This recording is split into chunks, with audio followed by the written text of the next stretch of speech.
$13 billion. That's what it cost to buy half a continent. Not conquer, not invade, buy. 1948. Europe is in ruins, cities destroyed, industries shattered, millions starving. The United States arrives with a checkbook and a simple offer. We'll rebuild everything, roads, factories, schools, hospitals, all of it. For free, or so they said, because the Marshall Plan wasn't charity. It was the most successful geopolitical investment in history. $13 billion that guaranteed Western Europe would never look to Moscow. That created markets for American goods. That built the alliance system that still runs the world. This isn't a story about generosity. It's about how economic power creates political loyalty, and why every structure of modern Western alignment traces back to one program. One strategic masterpiece. One moment when America realized you don't need armies to build an empire. You just need leverage. Here's what they never told you about the Marshall Plan, and why it's the blueprint for economic dominance that still works today. Let's start with the myth.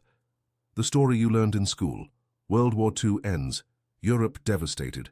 America, untouched and prosperous, generously helps rebuild. The Marshall Plan, named after Secretary of State George Marshall. $13 billion, equivalent to about $150 billion today, poured into European recovery.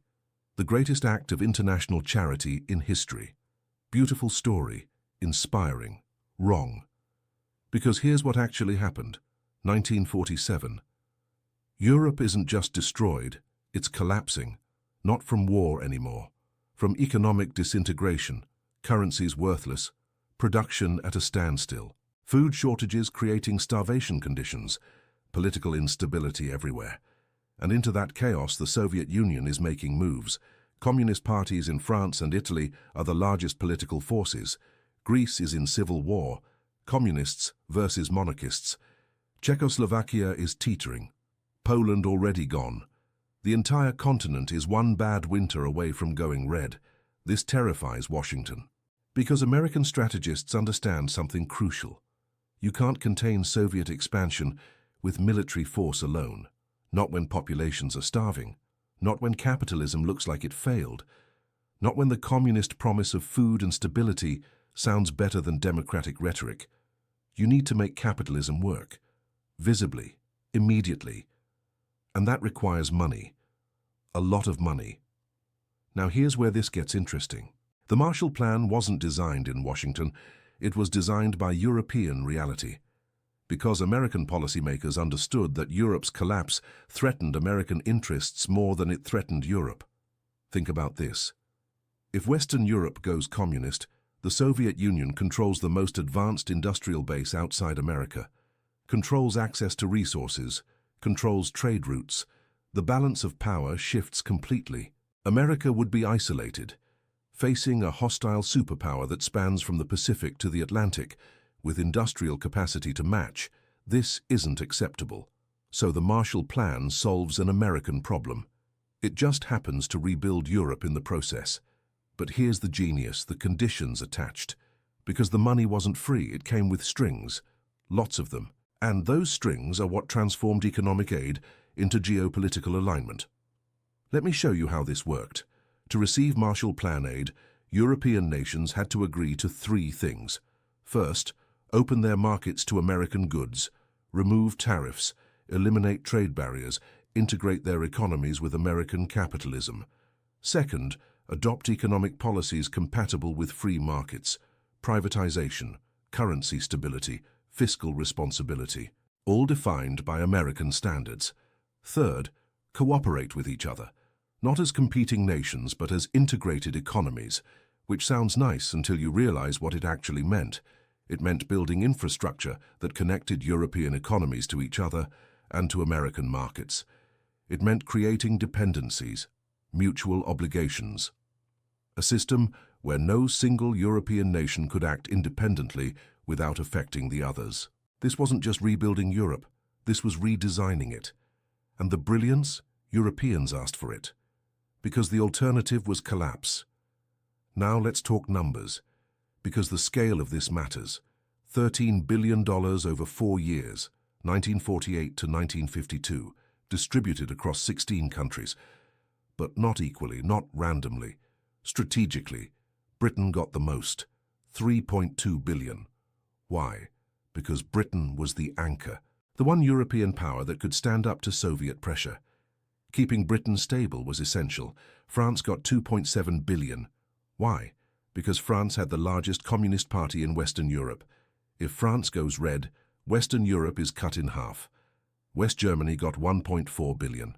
Why? Because a rebuilt Germany could be a bulwark against Soviet expansion. And more importantly, a rebuilt Germany integrated into Western markets can't threaten France again. Italy got 1.5 billion. Why? Because Italy's Communist Party was second only to France's, and Italy's geography made it strategically vital. Every dollar allocated with strategic purpose, not based on need, based on geopolitical value. This wasn't aid. This was investment in alignment. And here's where you see the genius of the mechanism. The money didn't come as cash. It came as credits. European nations could use those credits to buy American goods, machinery, food, raw materials, but the purchases had to be made from American companies, so American taxpayers funded European recovery. But that money flowed back to American businesses, who expanded production, hired workers, created prosperity at home. The Marshall Plan was economic stimulus for the United States disguised as foreign aid.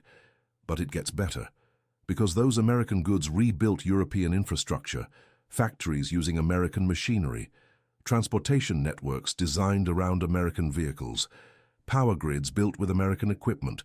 This created dependencies that lasted decades. When European factories needed replacement parts, they bought American. When they upgraded, they bought American. The initial investment locked in generations of trade relationships. The Marshall Plan wasn't a one-time gift. It was a customer acquisition program. Now let's look at what happened to countries that refused. Czechoslovakia, 1947, invited to participate in the Marshall Plan. The Czech government, still democratic at that point, wants to accept. They need the money. Their economy is desperate. Moscow says no. Stalin sees the Marshall Plan for what it is, an American tool to pull Eastern Europe out of Soviet orbit. He orders Czechoslovakia to decline. They comply. And within months, communists stage a coup. Democracy ends. Czechoslovakia becomes a Soviet satellite for the next 40 years. Poland, same story. Invited, prohibited by Moscow from accepting, remains in Soviet sphere. The line drawn by the Marshall Plan became the Iron Curtain, not by military force, by economic choice. Nations that took American money aligned with America. Nations that didn't aligned with Moscow. The division of Europe wasn't imposed by armies. It was purchased with dollars. But here's what makes this truly brilliant. The Marshall Plan didn't just buy alignment. It created the infrastructure for permanent integration. Because part of the aid was conditional on European cooperation. Nations had to coordinate their reconstruction, share resources, eliminate trade barriers between them. This forced collaboration created the foundations of what would become the European Union, the coal and steel community, the common market, eventually the EU itself. All of it made possible by Marshall Plan requirements. And what does European integration mean for America? It means European nations can't fight each other, can't form separate alliances with Moscow, can't pursue independent foreign policies that conflict with American interests, because their economies are intertwined, their infrastructure connected, their prosperity interdependent. The Marshall Plan didn't just rebuild Europe, it locked it into a system where American leadership became structurally necessary. Let me give you a specific example of how this played out. France, 1947, largest communist party in Western Europe, strikes paralyzing the country, economic crisis, political instability, Moscow watching closely. Marshall Plan aid starts flowing, food shipments stabilize prices, industrial equipment restarts factories, jobs return, living standards improve, and suddenly the communist promise of bread and stability doesn't sound so appealing anymore, because capitalism is delivering, visibly, immediately. The French Communist Party loses support, not through repression, through prosperity. The Marshall Plan didn't fight communism with ideology, it fought it with refrigerators and factory jobs. By 1950, France is stable, integrated into Western markets, aligned with American foreign policy. Not because they love America, because their economy depends on the system America built. Loyalty isn't about values, it's about interests. And the Marshall Plan aligned European interests with American power. Now here's where this connects to today, because the Marshall Plan established a pattern, a blueprint, for how economic power creates political alignment without military force. Want to influence a country? Don't threaten, invest. Build infrastructure they'll depend on. Create trade relationships that make opposing you economically painful. Integrate their economy into systems you control. This is how modern American power works, not through invasion, through investment, through creating dependencies so deep that challenging American dominance means economic suicide. The European Union, NATO, the World Bank, the IMF. All of these institutions trace their origins to the post-Marshall Plan order, and all of them reinforce American leadership, not through force, through structure. Think about what this means for your world right now. Every time European nations make foreign policy decisions, they do so within frameworks created by the Marshall Plan. The economic integration, the alliance structures, the dependencies on American security guarantees. These aren't natural, they're designed, built into the system 75 years ago, and they still work.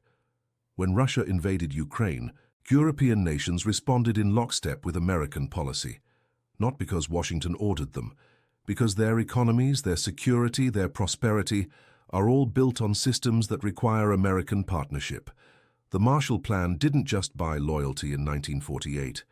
It built structures that guarantee alignment today. But here's the uncomfortable truth.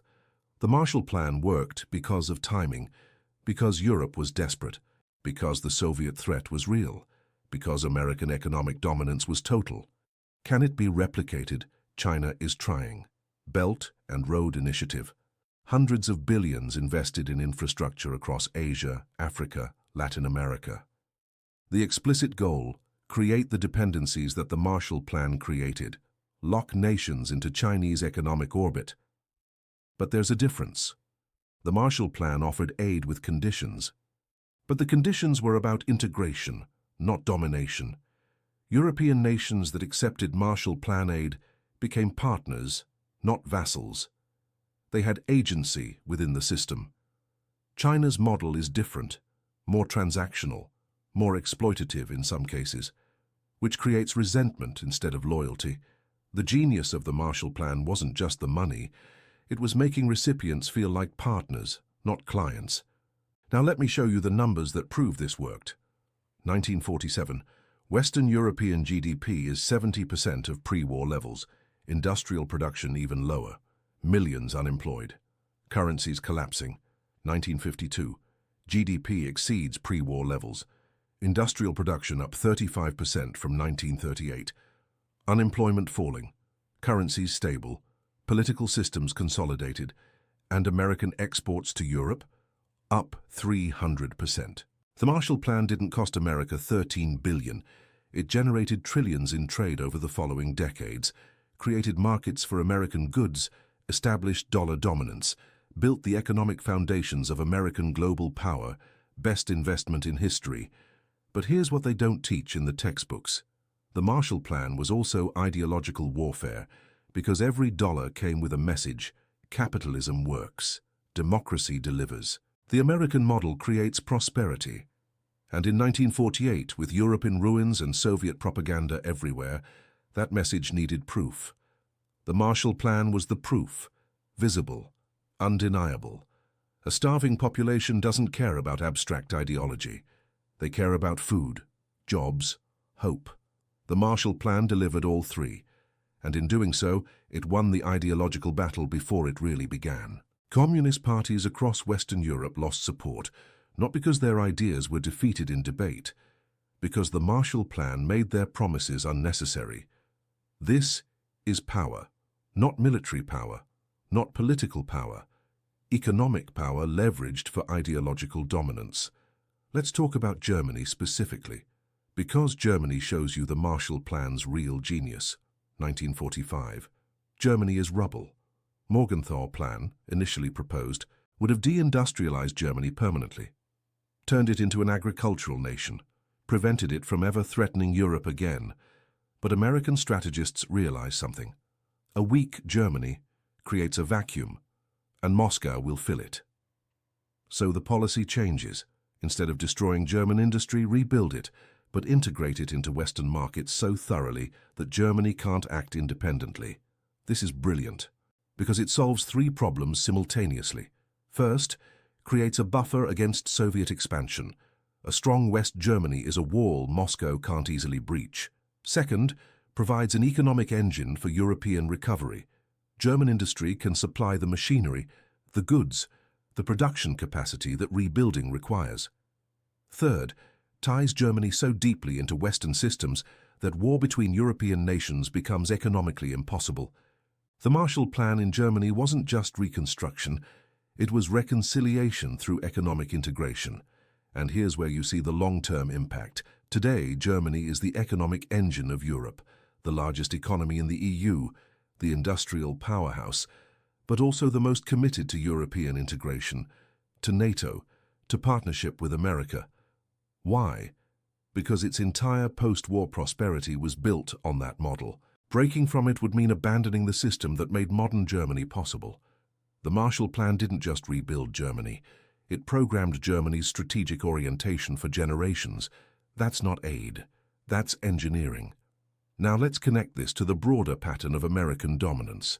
The atomic bomb created strategic dominance through military power. Detroit created economic dominance through industrial production. The Marshall Plan created political dominance through economic dependency. Notice the pattern. American power isn't about permanent superiority in any single domain. It's about creating systems that make American leadership structurally necessary. The Marshall Plan did this for Europe, made American economic partnership essential for prosperity, made American security guarantees necessary for stability, made American markets critical for growth. And once those dependencies are built, they're almost impossible to break, because breaking them means economic pain, political instability, lost prosperity. Nations don't choose alignment with America because they love American values. They choose it because the alternative is economically catastrophic. Here's the part that should terrify you if you really think about it. The Marshall Plan proved that loyalty can be purchased, that alignment can be engineered, that you don't need to conquer nations if you can make them economically dependent. This is the template for modern empire. No colonies, no occupation, just investment creating obligation, trade creating dependency, aid creating alignment. And it works better than military conquest ever did, because conquered nations resist, dependent nations cooperate. A nation you've invaded will rebel at the first opportunity. A nation whose prosperity depends on you will defend the system that enriches it. The Marshall Plan didn't buy temporary compliance. It bought structural alignment that has lasted 75 years. So what does this mean for you? For the world you live in? It means that the Western alliance you take for granted wasn't natural. It was purchased, designed, built through strategic investment at a moment when nations were desperate enough to accept conditions. It means that every time you hear about Western values or the free world or our allies, you're hearing the echo of decisions made in 1948. When American strategists realized that economic power could achieve what military force never could, it means that the architecture of global power is economic, not military. And that architecture was largely designed by the Marshall Plan. And here's the final lesson. The Marshall Plan worked because it made everyone better off. European nations got reconstruction, American businesses got markets, workers on both sides got jobs, the Soviet Union got contained, win-win-win. This is sustainable power, not exploitation that breeds resistance, but partnership that creates mutual benefit, even if the terms were dictated by the strongest party.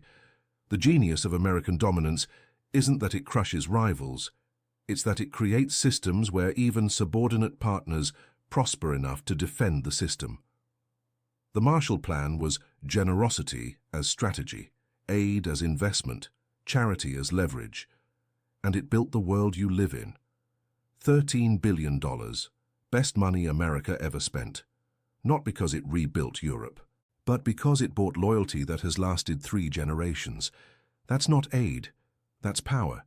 Economic power that creates political alignment, that reinforces military dominance, that protects economic interests. A closed loop. Self-reinforcing. Structural.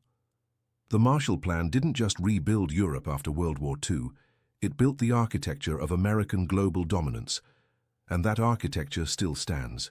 Every alliance, every partnership, every structure of Western cooperation, all of it traces back to one program, one investment, one moment when America realized that the best way to win the Cold War wasn't to fight it. It was to make sure the other side never had a chance to compete. Because you can't fight an enemy if your potential allies are already bought and paid for. That's the lesson of the Marshall Plan. That's the blueprint. That's how $13 billion built an empire that doesn't call itself an empire. And it's still working, 75 years later. Still shaping European policy, still defining Western alignment, still guaranteeing that when America needs support, Europe provides it. Not because of shared values, because of shared interests created by strategic investment 3 generations ago, loyalty for sale, and America bought it, in bulk, at a discount, and it's still paying dividends today.